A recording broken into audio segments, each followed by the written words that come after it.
Hi, it's Joe Tunney here at Honda of Seattle and Toyota of Seattle, and today you're going to get to geek out with me a little bit as we go over in a little bit fuller detail what it really is like buying a pre-owned car in today's marketplace. And Honda Civics, like this one right here, we're going to cover this particular Honda Civic, is one of the most popular cars on the market, but you have to ask yourself a few different things whenever it is that you're looking for a car in this category or in any category. Number one, is a Honda Civic or whatever it is that I'm looking at the right car for me?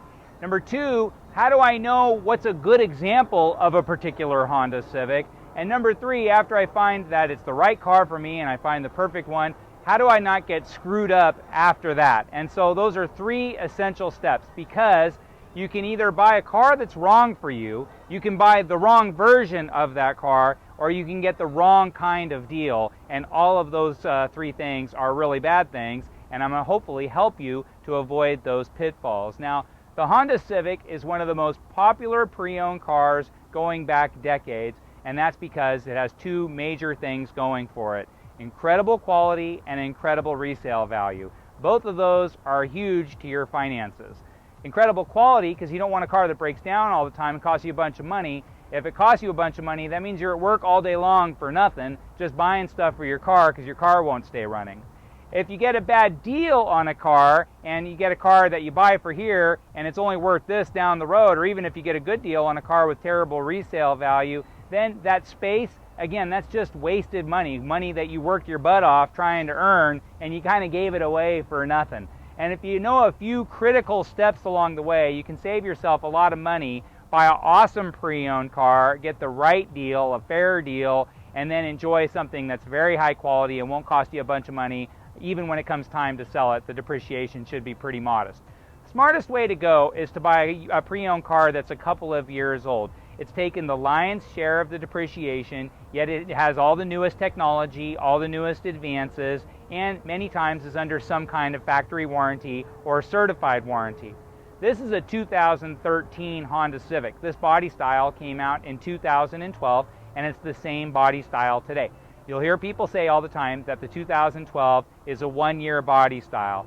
The truth is, the 2012 didn't sell as successfully as Honda thought it was going to sell, so they wanted to kind of spruce it up for 2013. So the 2013 is really just a kind of spruced up version of a 2012. But mechanically, the actual architecture of the car, it's all the same.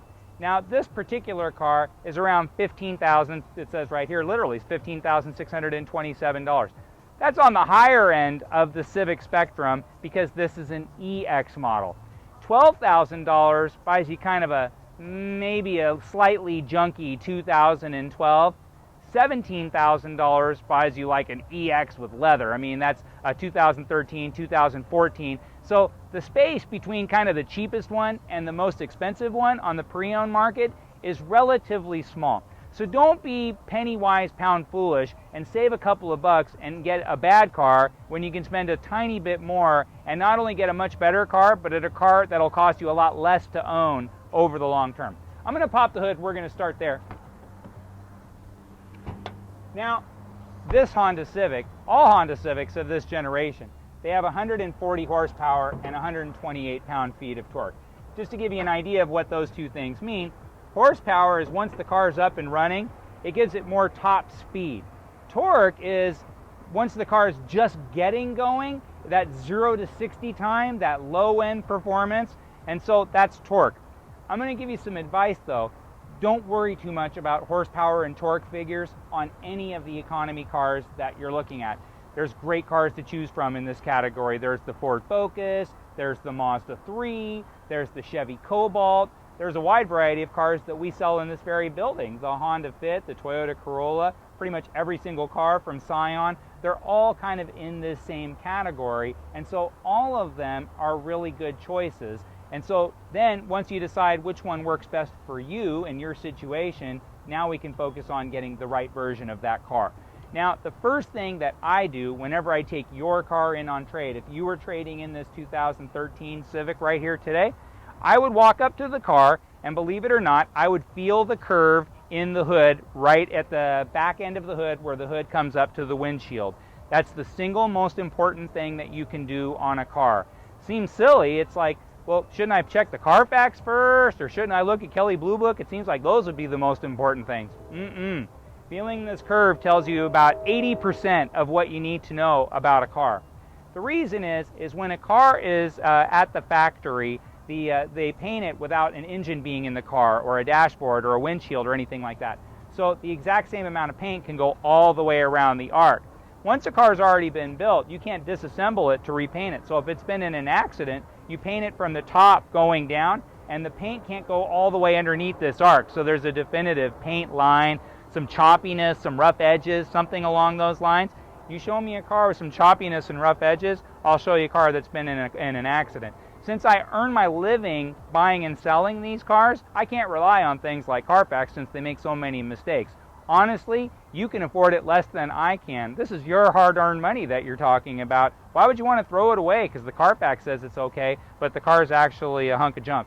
Now, the other thing that you do on Hondas that's nice, when you pop the hood, you can actually see what's called the VIN sticker. The VIN means the vehicle identification number. It's always exactly 17 digits long. You always see the VIN in the windshield area right there. In the case of this VIN, it ends in the number 6057. So when I look at this VIN number here and it says 6057 as well, I know that this hood was made for this car. If it was missing its VIN sticker, or if it had a different number VIN sticker, then I know it's a replaced hood from a junkyard and that the car's been in an accident.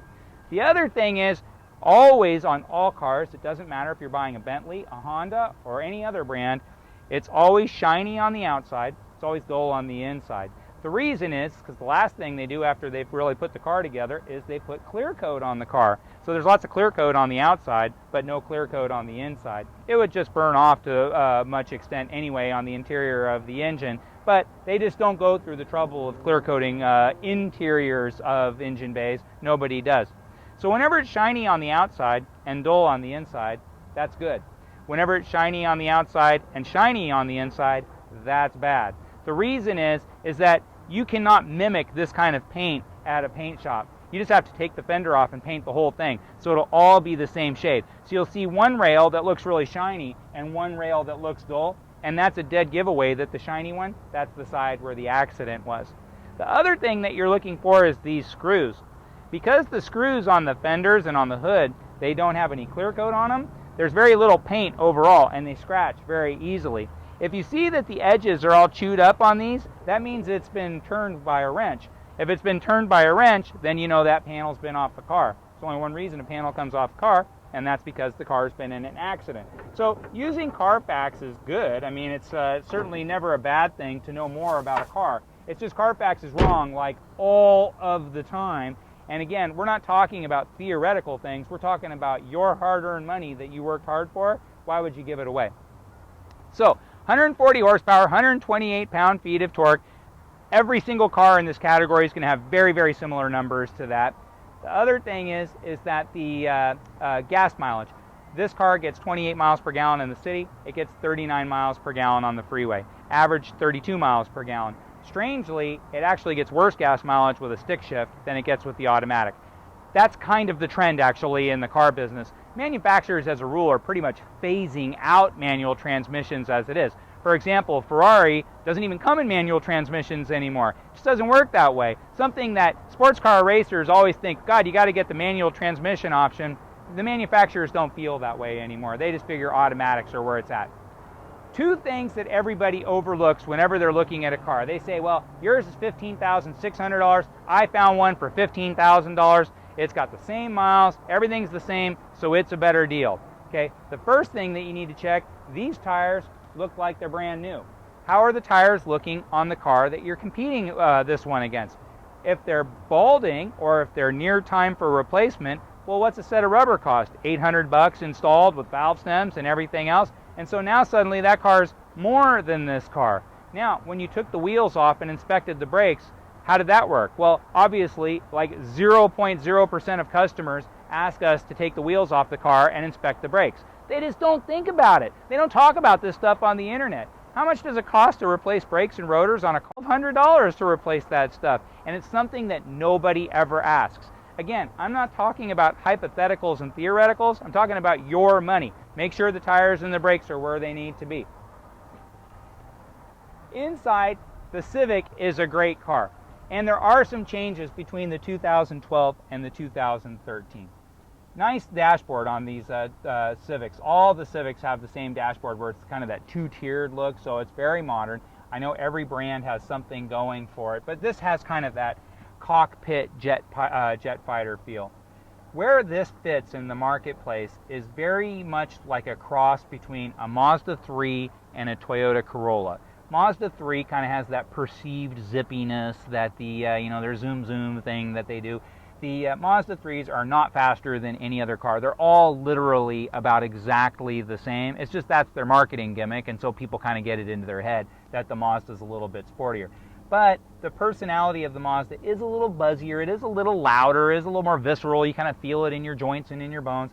And so where the Toyota Corolla is more quiet, more sedate, it's more of an older person's car, very popular with a more mature audience, much more so than the Civic. The Civic has that kind of little bit louder, buzzier feel to it. It feels kind of sportier, it revs a little higher, it's a little bit more raucous when you're under full throttle. But the build quality is the same as the Toyota Corolla. Toyota Corolla and the Honda Civic are the two best built small cars in the world, period. There's no close runner-up. I mean, you can make a case for the Honda Fits going to the 2013 and back models. They're also sensational, but you'll live a long life before you'll hear somebody say, boy, I should have never bought that Corolla or that Civic. It gave me nothing but trouble. It just doesn't work that way. They're just fantastic build quality. So all dealers know that, so you get a lot of dealers that are trying to trick the system to make money on a car where everybody kind of knows the score already. I'm going to jump in the back seat in this one. You can see it's real roomy in the front. Well, it's also real roomy in the back. For a small car, I've got the seat all the way back. At 6 feet, 175 pounds, I'm still really comfortable. And so another thing, a couple of that folks forget, is who's going to be in the back seat of your car. You know, sometimes you'll say well, I've got a teenage son that's real tall for his age, or I want to lay a blanket back there, and I want to bring in my dog. And they never go on the test drive with these variables. I mean, if this is going to be the one that takes your kids to school, or it's going to be your commuter, then take it on a test drive with your kids. Take it on a test drive with the people that you're going to be commuting with.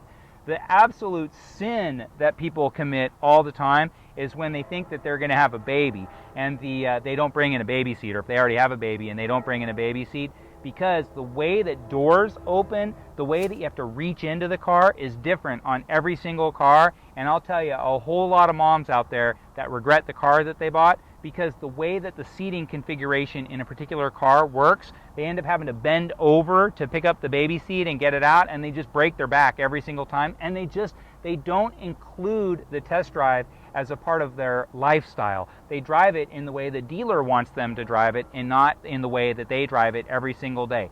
Even if you're just expecting a child, I'm telling you right now, get a baby chair and a bowling ball and put it in the back seat and get that thing in and out a few times. Imagine yourself in a tight parking lot. Make sure the door works the way that you think it's going to work. Make sure the car fits in your garage the way you think it should fit. You're under no pressure to do things the way the dealer wants you to do it. You need to go on a test drive the way you want to go on a test drive. Let's jump in the back.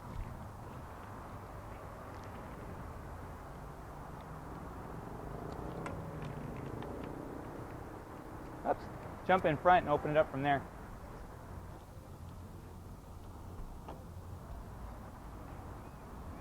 And so trunk space is another one that's immeasurable. And so people will always say, this has 14 cubic feet of trunk space, where maybe another brand has 14 and a half. Therefore, it's better. Again, what do you use it for? Do you use it for golfing? In which case you need to make sure your golf clubs fit. You don't need to wonder if your golf clubs fit. Just bring your golf clubs with you when you go on the test drive and see if they fit. If you think you're going to go to Costco, and Costco you typically have a few boxes and you got a few from last week's Costco run, then bring those boxes with you and put them in there so you know definitively how it works for you. It's amazing to me that people know every single variable of a car down to like the atomic level, but then they don't do the things that are essential to the actual enjoyment of the car. However you plan on using the trunk, then bring the stuff that helps you understand exactly if it works for you or if it doesn't. Now this is an EX model, so it has fold down rear seats. hard to justify an LX model for that one reason alone for me. I know the EX costs more. It does come with alloy wheels and a moonroof. In 2013 has some other nice features as well. But fold down rear seat just completely changes things. And not having a fold down rear seat also changes things. Imagine you're in a situation where you just go to Home Depot and buy a broom, just something simple like that, and you can't get it home. And so just having a fold-down rear seat, I'm telling you, you owe it to yourself to consider fold-down rear seats, because so many of these small cars don't have them. The reason so many small cars don't have them is, of course, they'd rather you buy the higher margin sport utility version of that same car. And then again, while we're back here, VIN sticker. You want to check every panel on the car and make sure they all have VIN stickers. Honda screws you up a little bit because they don't put them on the front two fenders. For why, I don't know why, but they just don't. Now, 2013, again, a little bit different look on the alloy wheels. They also have a really neat feature, a LaneWatch feature on 2013 and newer models with the big screen monitor. And that's when you turn on your right turn signal, you actually can see what's going on in the right lane. They didn't have that feature in 2012, but they do have it available in 2013. Again, electronic moonroof because it's an EX model, and so whenever you see a moonroof and alloy wheels, you know it's an EX right away. Whenever you hear the term EXL, that means it comes with leather interior instead of cloth interior. Let's turn this car on and see how it sounds.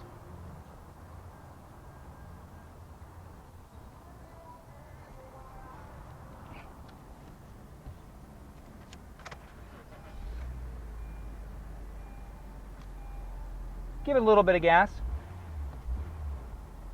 So it's not super loud. It's just a little bit louder than, say, a Toyota Corolla, which is the class leader as far as real-world audible experience. When you're out driving in a Corolla, it just feels vault-tight and real quiet. That's just the personality. When you're in a Honda Civic or a Honda Fit, they tend to be a little bit louder. Not obnoxiously so, and also most 99% of people are going to listen to the radio a little bit anyway, and so you don't even think about it. The one thing I want to chat about very, very briefly is after you find the right car and after you find the right deal, please, please, please, please, please. This car is certified, so you know it's already gone through a certification inspection. More importantly, it comes with a warranty from the manufacturer, 100,000 mile powertrain warranty. But if you're buying a car that's not sold new by that manufacturer, if I buy a BMW at a Toyota store, if I buy a Honda at a Buick store, or especially if I'm buying at an independent dealer, do not sign anything until you get a buyer's inspection at the dealer who sells it new. Don't do a deal where it's subject to your buyer's inspection. Don't try and get tricked into, oh, we can't hold the car, you need to sign paperwork unless blah, blah, blah. Play this video back to them and say, no, this guy says that I don't have to do it that way, and you don't have to do it that way. Just set an appointment, get an inspection done at the Honda dealer, make sure it passes the buyer's inspection. They're going to charge you an hour. It's about $129. It's the smartest $129 you'll ever spend in your life. Please do not get your buyer's inspection at an independent shop. Do not get your buyer's inspection at a dealer other than the dealer that sells that product new. Why? How many Honda Civics do you think our technicians have seen at Honda of Seattle? In the tens of thousands. They know every possible variable about every Civic problem that there could ever be in the world. They have every dedicated tool for every unique part for every Honda Civic that has ever been made. And much more importantly, we have access to the database that tells us about the car going back to day one, and only a Honda dealer knows a Honda going back to day one. Only a Toyota dealer knows a Toyota going back to day one, and so on and so forth. Please, please, please, please, please get that buyer's inspection. I don't know why people stop getting them. You need to get one. The other thing is the finance office. The finance office is where good deals turn bad in about 2 seconds. The reason is the finance manager is paid a percentage of all the stuff that they can get you to buy. All of it has absolutely no value. Getting something like a clear bra on a 3-year-old car is absolutely crazy. Even if you get it from a detail shop or something like that, how much does it cost to get a bottle of touch-up paint and fill in all those rock chips? $8? How much is clear bra? $600? What is the dealer trying to sell it for? $2,000? You'd have to be out of your mind to spend that kind of money on a pre-owned car. Chemicals, they do absolutely no good. People talk about how bird droppings are going to burn holes through your paint. They're going to do all these horrible things. Your car is going to completely fall apart if it doesn't have all this stuff on it. Do you think the manufacturers of cars these days don't know all this stuff? Don't you think if it had actual value, they'd be shouting it to the world? It'd be on every single TV commercial. Wow, we've got undercoating on the all-new 2016 Civic. Don't get the 15 because it doesn't have undercoating. Only the 16 has undercoating. Come on down and get it. Well, of course, they already have what they need to have underneath the car. If undercoating was a benefit, it would be sold by the manufacturer and they'd make money or they'd sell more cars as a result of it. Paint sealants can be an absolute nightmare. I get the logic of them. You can put spray paint on it, you can set it on fire, it wipes right off. I get all that. But the problem is when you get scratches and stuff like that, how are you supposed to repaint it? And so if it is impervious to being repainted, how are you supposed to fix scratches that are just going to happen in the car's life? Well, I'll tell you how you fix them. You have to sand the paint off of the car. It's a catastrophe. That's why manufacturers don't put paint sealants on the car, because they're bad, not good. Yes, there are a couple of things that they'll resist, but why don't you just wax your car? I mean, go every Saturday, Sunday, every couple of months or something like that. Just put a nice layer of wax on your car. You'll do just fine. And you won't go through the headaches of having to do a big repaint project out of a simple scratch just because you got suckered into buying some chemical that cost the dealership $40 and somehow you spent $1,400 on and thought you were smart doing it. You're not smart. Don't do it. Just say no, no, no, no, no. Extended service contract? Yes, yes, yes, yes, yes. But is there a reasonable price for that extended service contract? Yeah, if you look at our Honda Seattle website or our Toyota Seattle website, we're a one-price store, so you can gauge, even if you're not in our market, you can go to our finance area and look at what we charge for warranties. Yes, we mark them up. We make a profit. It's the real world. We got a $52 million building we've got to pay for. We just don't mark them up very much. We mark them up in a way where we know we're very, very competitive and it presents real value for the customer. The other nice thing about extended service contracts is they're cancelable. So if you decide tomorrow you don't want the extended service contract, you paid too much, it was the wrong move, whatever the case may be, then cancel it. Within the first 30 days, almost 100% of extended service contracts give you 100% of your money back. After 30 days, it's prorated. So even if it takes you a year and it's a 5-year contract, you're still going to get 80% of your money back. So it's not like it's wasted money, where chemicals, clear ball, that kind of thing, totally, totally, totally wasted money. Extended service contract, that's smart. Gap insurance, again, should be pretty inexpensive. It's not $1,000 for gap insurance. $495, $595, $695, depending on how long you want to go, 60 months, 72 months, 84 months. Those are realistic valuations. Also, gap insurance is cancelable. When you want to buy gap insurance, when you're upside down in your trade-in and you trade it in and now you owe a lot of money on this nice car, it gets stolen, you're on the hook for the difference between what the insurance company will pay for and what you're going to be out of pocket for. So it's a lot easier to pay $6, $7, $8, $9, $10 a month than to drop a check for $4,000. Again, after a year or two, once you're caught up and you feel like there's some equilibrium, then just cancel it, get the prorated amount back, and then you weren't on in any kind of jeopardy of being out big money. There's a million things that can go right with a car. There's a million things that can go wrong about a car. I'm happy to talk about those things with you anytime you like. Don't be afraid to drop me an email anytime. I'm happy to advise you, consult you, share with you what we have here at the dealership. Although I am paid for what we sell here at the dealership, I really do enjoy helping people out and making sure they make the most intelligent choices. I think it makes our company look good. Even though, darn it, you bought a car at a different store this time, maybe we'll catch you next time and earn your valuable trust. Please reach out to me. My name's Joe Tunney. You can hit me at joet@hondaofseattle.com anytime, and I'll return your message as promptly as I possibly can. I certainly appreciate you taking a look. Thank you so much.